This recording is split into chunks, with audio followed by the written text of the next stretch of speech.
Na formatura do ensino médio do meu filho, meus pais anunciaram que iriam reservar um dinheiro para custear a faculdade do meu sobrinho. Meu marido riu e disse que era engraçado, porque mudamos no mês passado. Meus pais começaram a gritar quando perceberam. Ainda me lembro do momento em que tudo se despedaçou. Estávamos no jantar de formatura do ensino médio do meu filho, sentados em uma bela churrascaria para a qual havíamos economizado, porque, apesar de tudo, eu ainda queria que meus pais estivessem lá para esse marco.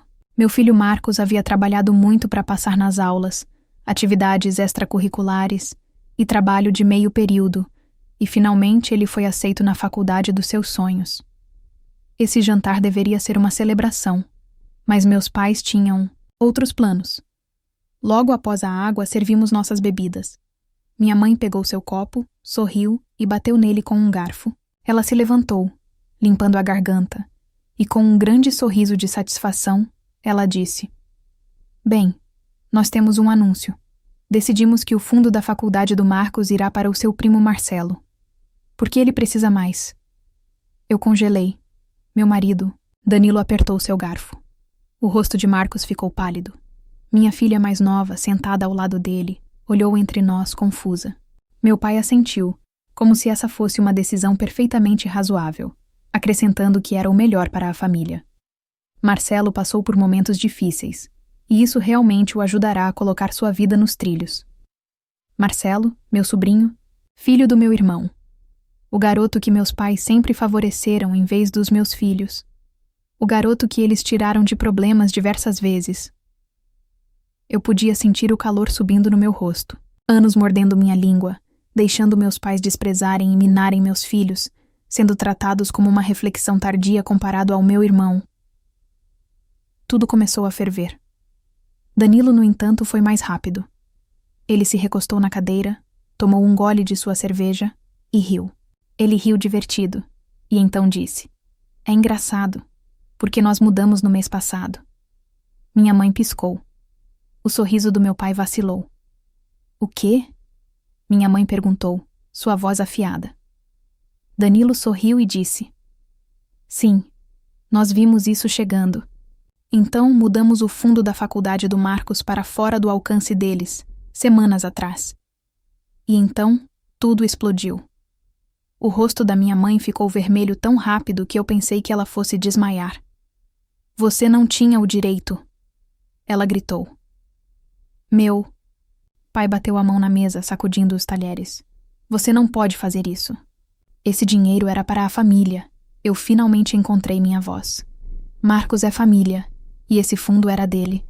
Você está sendo egoísta. Minha mãe cuspiu. Marcelo precisa disso. Você sabe o quão difíceis as coisas têm sido para o seu irmão. Estamos consertando as coisas para ele, e você está estragando tudo. Foi quando realmente caiu a ficha. Eles nunca planejaram que esse dinheiro fosse para o Marcos. Não realmente. Eles sempre estiveram esperando o momento certo para intervir e pegar. Olhei para Marcos, que os encarava com pura devastação. Ele cresceu sabendo que seus avós não o favoreciam. Mas isso era diferente. Era a prova de que, aos olhos deles, ele nem importava. E isso quebrou algo dentro de mim. "Consertando as coisas?" Repeti, minha voz tremendo. "Você quer dizer a maneira como consertaram as coisas da última vez que Marcelo roubou de nós? Ou a vez que ele foi preso e vocês pagaram as acusações? Ou a vez que ele destruiu o carro do meu irmão e vocês compraram um novo para ele?" Meu pai rosnou. "Isso não é a mesma coisa. Marcelo tem lutado. Seu irmão é um pai solteiro, fazendo o seu melhor. E eu sou uma mãe fazendo o meu melhor." Eu retruquei. "E você acabou de dizer ao meu filho, em um dos dias mais importantes da vida dele, que o futuro dele não importa, que estava roubando a chance dele de ter a vida pela qual ele trabalhou tanto." Minha mãe zombou. "Oh, por favor. Marcos pode fazer empréstimos como todo mundo." Foi nesse momento que eu soube que não havia como voltar atrás.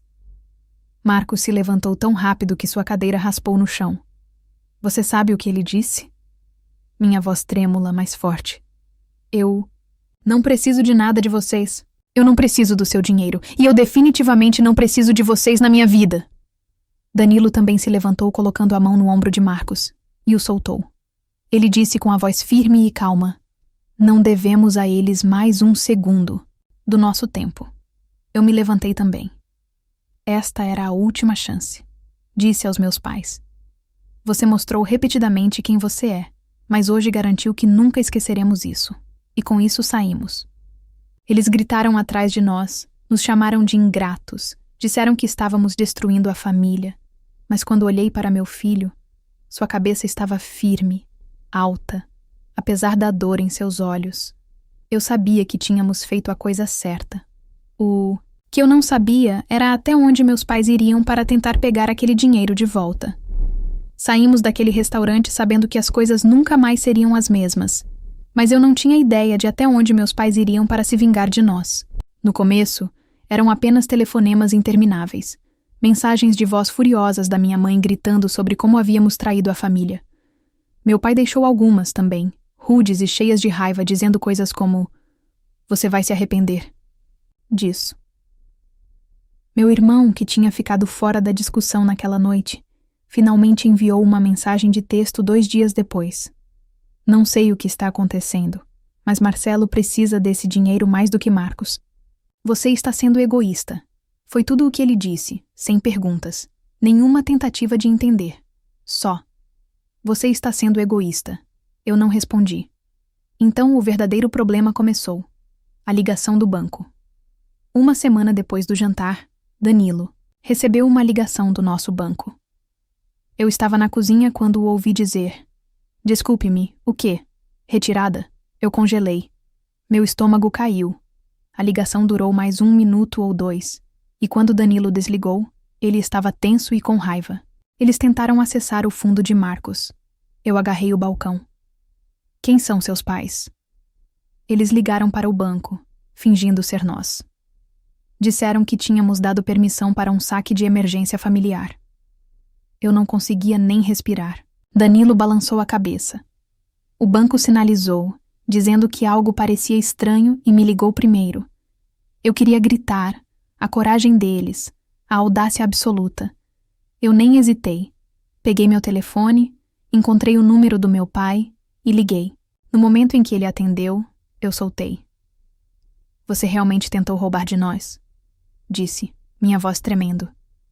O que há de errado com você? Meu pai nem parecia culpado. Você não nos deixou escolha, ele disse. Não teríamos que fazer. Isso se você não estivesse sendo tão irracional.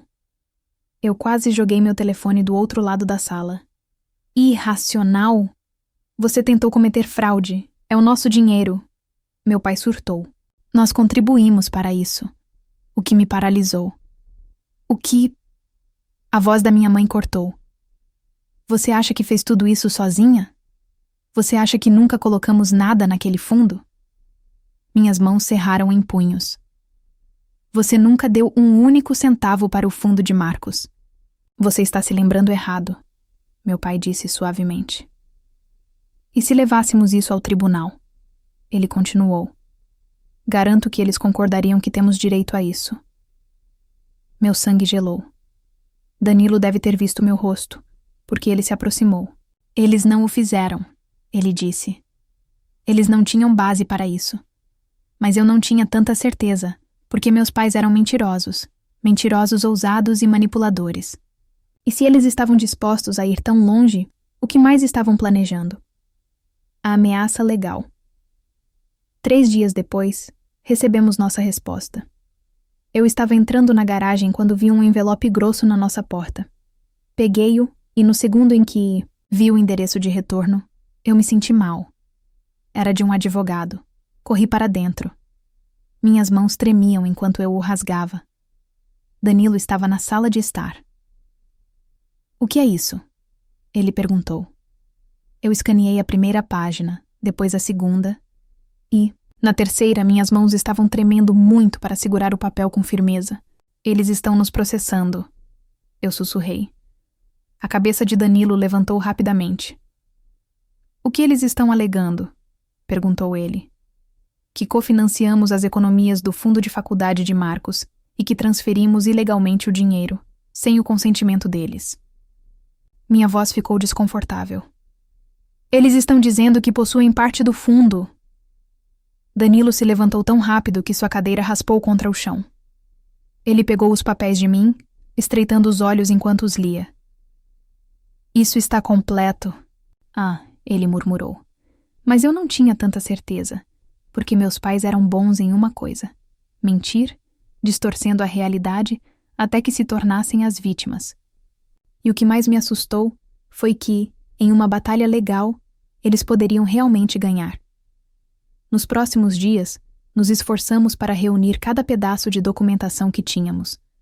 Extratos bancários, registros de transferência, cada depósito, que já havíamos feito naquela conta. E então, meus pais largaram sua bomba.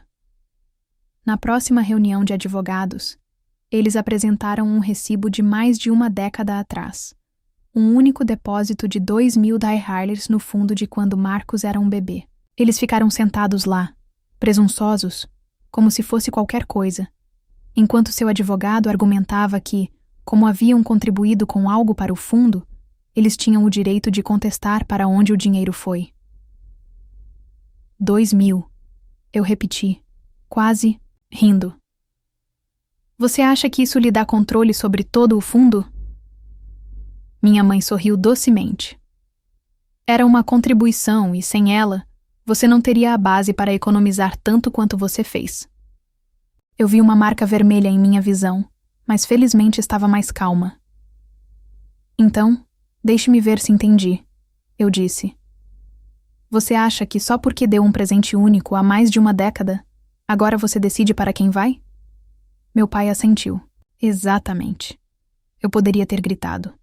A primeira perda levou semanas, mas o tribunal finalmente decidiu que, enquanto meus pais não tinham controle sobre o fundo, seus 2.000 BRL deveriam ser devolvidos a eles com juros. Foi uma pequena vitória.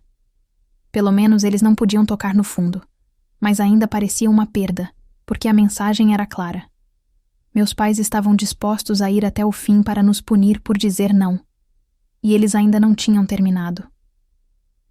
O próximo ataque, nem mesmo 2 semanas após a decisão do tribunal, veio de outra forma. Danilo entrou em casa, seu rosto pálido. Eles nos denunciaram, ele disse. Eu pisquei. O quê? Para o Receita, ele respondeu. Eles estão alegando que cometemos fraude fiscal. Eu parei de respirar. Eles disseram à Receita Federal que estávamos escondendo dinheiro e relatando fundos incorretamente por anos. Eu agarrei a borda do balcão. Isso é loucura! Danilo assentiu severamente. Sim, e agora estamos sob investigação. O ponto de ruptura. Naquele momento eu sabia que isso não era apenas sobre o dinheiro. Isso era guerra. Meus pais queriam nos destruir. E se eles queriam brigar, eles iriam brigar. Eu pensei que o processo era o pior de tudo. Eu pensei que perder uma grana para meus pais gananciosos e hipócritas era o pior que poderia acontecer. Eu estava errada. Porque quando a Receita Federal apareceu na nossa porta, foi quando eu percebi que meus pais não estavam apenas tentando tirar dinheiro. Eles estavam tentando nos arruinar. A investigação do Receita Federal começou com uma carta, uma notificação formal e fria, afirmando que nossas finanças estavam sob revisão devido a um relatório de suspeitas de discrepâncias fiscais. Danilo foi o primeiro a ler. Ele exalou bruscamente e me entregou sem dizer uma palavra. Eu o examinei. Minhas mãos tremiam. Isso não pode ser real. Eu sussurrei. Oh, é real, Danilo murmurou. Então veio o telefonema. Um agente da Receita, bem educado, mas firme, explicando que uma denúncia anônima nos sinalizou por ativos ocultos e transferências fraudulentas de fundos. Sabíamos quem estava por trás disso, mas provar isso era outra história. Nas próximas semanas, estávamos nos afogando em papelada, puxando anos de registros fiscais, extratos bancários e qualquer outra coisa que pudesse limpar nossos nomes. Tivemos sorte. Nossas finanças estavam limpas, mas isso não significava que a investigação seria fácil. A pior parte afetou a ajuda financeira de Marcos. Sua faculdade sinalizou sua conta devido à revisão da receita, colocando uma retenção temporária em suas dispersões de bolsas. Meus pais não tentaram apenas tirar seu fundo de faculdade, eles tentaram tirar seu futuro. Esse foi meu ponto de ruptura. Se eles quisessem guerra, eu estava prestes a trazer o inferno para eles. O primeiro golpe. Eu comecei a cavar. Eu sabia que meus pais tinham segredos. Cresci observando-os distorcer a verdade, distorcer histórias e manipular as pessoas para conseguirem o que queriam. E se eles queriam jogar sujo, eu também poderia. Não demorou muito para encontrar algo interessante. Veja, meus pais sempre agiram como se fossem muito responsáveis, como se fossem a espinha dorsal financeira da família. Mas o que eles não sabiam é que, anos atrás, Danilo os ajudou a montar um pequeno investimento em imóveis para aluguel. Ele cuidou da papelada, das declarações de impostos, de tudo. E adivinhe, eles estavam subestimando sua renda de aluguel há anos. Eles achavam que eram invencíveis, mas foram desleixados. Eu fiz uma ligação de retaliação. Eu não os denunciei diretamente. Pelo menos não ainda. Primeiro, eu os contei o que tinha encontrado. Liguei para minha mãe. Ela atendeu no segundo toque, com seu tom presunçoso. Oh, então você está finalmente pronto para se desculpar? Eu quase desisti, mas disse: não estou ligando para te avisar que encontrei a verdadeira fraude fiscal nesta família. Silêncio. Então, ela zombou. O que você está falando? Sua renda de aluguel, você sabe, o dinheiro que você esqueceu de declarar nos últimos 15 anos. Sua respiração engatou. Você não tem ideia do que está falando. Oh, eu tenho, disse minha voz fria. E a receita também, ou, pelo menos eles farão. A menos que você largue isso e chame os cães. A mudança em seu tom foi instantânea. Você não faria. Eu sorri. Tente-me.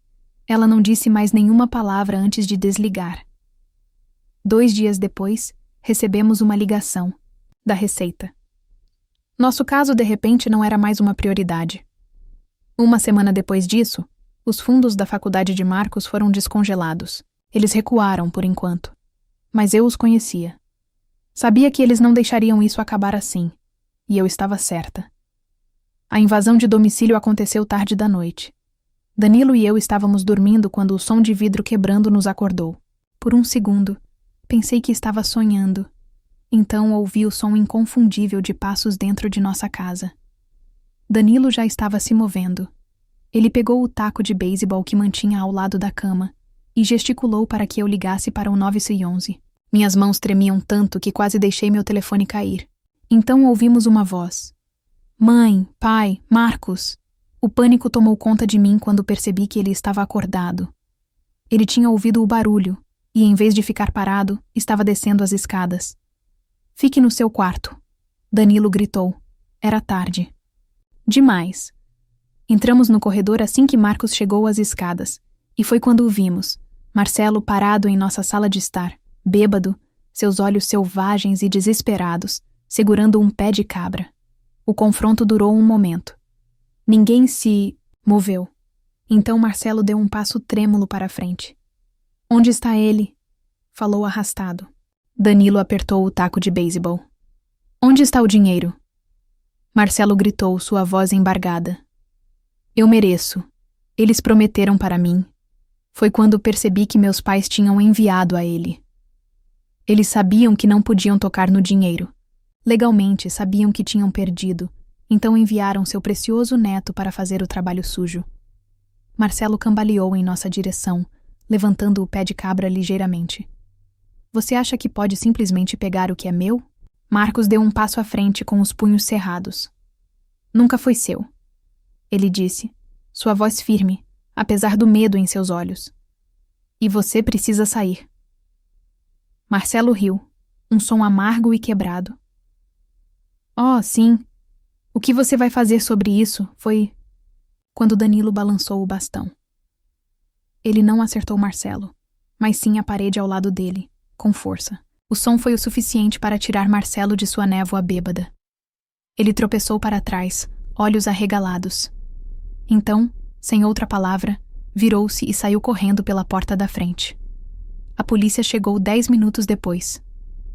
Marcelo foi preso por tentativa de assalto. Meus pais, eles o resgataram antes mesmo do sol nascer. E então minha mãe teve a audácia de me ligar. Você foi longe demais. Ela sibilou. Você o prendeu, eu quase ri. Ele invadiu nossa casa com uma arma. Isso está em você. Ela ficou quieta. Por um longo momento, então sussurrou. Você vai se arrepender disso. E pela primeira vez, eu realmente acreditei que ela quis dizer isso. Porque isso não tinha acabado nem de longe. A reunião de família se transformou em uma zona de guerra. 2 semanas após o arrombamento, meu irmão entrou em contato. Ele queria se encontrar. Já foi longe demais, ele disse ao telefone, sua voz exausta. Mamãe e papai estão uma bagunça. Marcelo está uma bagunça. Precisamos conversar. Eu quase desisti. Agora, ele queria conversar depois de sentar e assistir enquanto nossos pais tentavam roubar do meu filho? Depois de deixá-los manipular e usá-lo como um peão? Mas Danilo me convenceu. Talvez esta seja a nossa chance de acabar com isso, ele disse para obter algumas respostas reais. Então, contra meu melhor julgamento, concordamos. A reunião de família foi marcada para aquele domingo, na casa dos meus pais. A casa parecia estar entrando em um campo de batalha. Danilo e eu chegamos primeiro, com Marcos se recusando a vir. Estou farto deles, ele disse simplesmente, e eu não o culpei. Meus pais estavam sentados rigidamente no sofá, suas expressões frias. O rosto da minha mãe estava contraído, seus lábios apertados. Meu pai nem olhou para nós. Então, meu irmão entrou com Marcelo. Eu fiquei tensa imediatamente. Marcelo parecia terrivelmente magro, com olheiras. Sua arrogância usual foi substituída por algo mais frágil. Minha mãe gesticulou para que todos nós sentássemos, mas eu fiquei de pé. Vamos acabar com isso, disse meu irmão. Olha, nós todos estragamos tudo, Danilo zombou. Nós estragamos, meu irmão disse rapidamente. Quero dizer, isso não é o que mamãe e papai queriam. Eu soltei uma risada amarga. Eles queriam roubar do meu filho. Eles queriam usar Marcelo para invadir nossa casa. Então, por favor, me diga o que exatamente eles não queriam. Foi quando Marcelo falou. Sua voz estava trêmula. Eu não queria machucar ninguém, ele murmurou. Eu só pensei que era meu. Suas palavras fizeram meu estômago revirar. Você pensou que era seu? Ele engoliu em seco e olhou para minha mãe. E foi quando eu vi a culpa. Minha mãe não olhava nos meus olhos. Danilo também viu. Ele se sentou para a frente, sua voz perigosamente calma. Nos diga, Marcelo, por que você achou que era seu? Marcelo hesitou, olhando nervosamente para minha mãe. Foi quando me ocorreu. Oh, meu Deus! Eu sussurrei. Você disse a ele, não disse? Minha mãe estremeceu. Eu me virei para Marcelo, meu coração batendo forte. Eles te disseram que já... Era seu, não é? Que o fundo de Marcos não estava apenas sendo dado a você, mas você pensou que era seu o tempo todo. Os olhos de Marcelo dispararam para frente e para trás, seu rosto pálido. Minha mãe falou, antes que ele pudesse. Tivemos que... Ela estalou. Ele estava lutando. Seu irmão estava lutando. Tivemos que dar esperança a ele. Eu não conseguia acreditar no que estava ouvindo. Então, você mentiu para ele? Você disse a ele que todo o seu futuro estava garantido por dinheiro que nunca... Foi dele? Meu pai finalmente falou, sua voz afiada. O que importa? Você tinha muito. Você e Danilo tinham bons empregos, uma casa, uma vida estável. Marcelo não tinha nada. Que tipo de irmã você é para ficar sentada enquanto seu próprio sobrinho sofria? Isso fez algo dentro de mim estalar. Dei um passo à frente e minhas mãos tremiam de raiva. Que tipo de pais vocês são? Eu sibilei. Vocês têm 2 filhos, mas passaram suas vidas inteiras me tratando como um cidadão de segunda classe, enquanto ele. Apontei para meu irmão, que encolheu sob meu olhar. Recebia tudo nas mãos dele. E agora vocês esperam que eu simplesmente dê o futuro do meu filho por causa da culpa de vocês? Minha mãe se levantou abruptamente. Nós fizemos o que tínhamos que fazer. Não, eu cuspi. Você fez o que você sempre faz. Você escolheu meu irmão ao invés de mim. E dessa vez você foi pega. O silêncio encheu a sala. Marcelo estava balançando a cabeça, seu rosto desmoronando. Você mentiu para mim. Ele sussurrou, olhando para minha mãe, como se a estivesse vendo pela primeira vez. Marcelo. Ela começou a alcançá-lo, mas ele recuou. Não. Você me prometeu? Ele sussurrou, sua respiração irregular. Você jurou que eu não teria que me preocupar com a faculdade, que eu estava pronto. Ele olhou para meu pai, e o silêncio dele foi resposta suficiente. Marcelo soltou uma risada trêmula, e então se virou para mim. Sua voz falhou. Sinto muito. E, pela primeira vez na minha vida, eu vi a realização, o arrependimento, o entendimento de que ele havia sido usado tanto quanto nós. Machucado. Ele se virou e saiu. Eu não o impedi. Meus pais tentaram justificar. Eles reclamaram, deliraram, disseram que eu estava exagerando, que estava destruindo a família. Eu simplesmente disse que estava terminado. E dessa vez, eu quis dizer isso. Meu irmão tentou entrar, em contato uma vez, depois daquele dia. Ele se desculpou, admitiu que havia deixado as coisas irem longe demais, que tinha acreditado demais em nossos pais. Mas eu não estava pronta para perdoá-lo. Surpreendentemente, Marcelo ficou longe de problemas depois disso. Ele conseguiu um emprego e fez aulas em uma faculdade comunitária. Seja por culpa, vergonha ou um verdadeiro chamado para despertar, eu nunca saberei.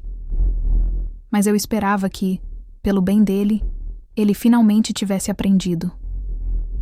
Quanto a Marcos, ele foi para a faculdade que ele havia conquistado. Meus pais nunca viram um centavo daquele dinheiro, e eles nunca mais nos viram. Eu não vou mentir e dizer que não doeu cortar distância dos próprios pais, mesmo aqueles que nunca te amaram de verdade, do jeito que deveriam. É como a tristeza dos mortos. Mas você sabe, às vezes é melhor enterrar o passado do que deixar que ele continue te machucando. E eu escolhi viver o fim. Agora me diz, o que você faria se descobrisse que seus próprios pais estavam tentando arruinar o futuro do seu filho? E você já passou por uma situação em que precisou se defender de pessoas que deveriam te apoiar? Como lidou com isso?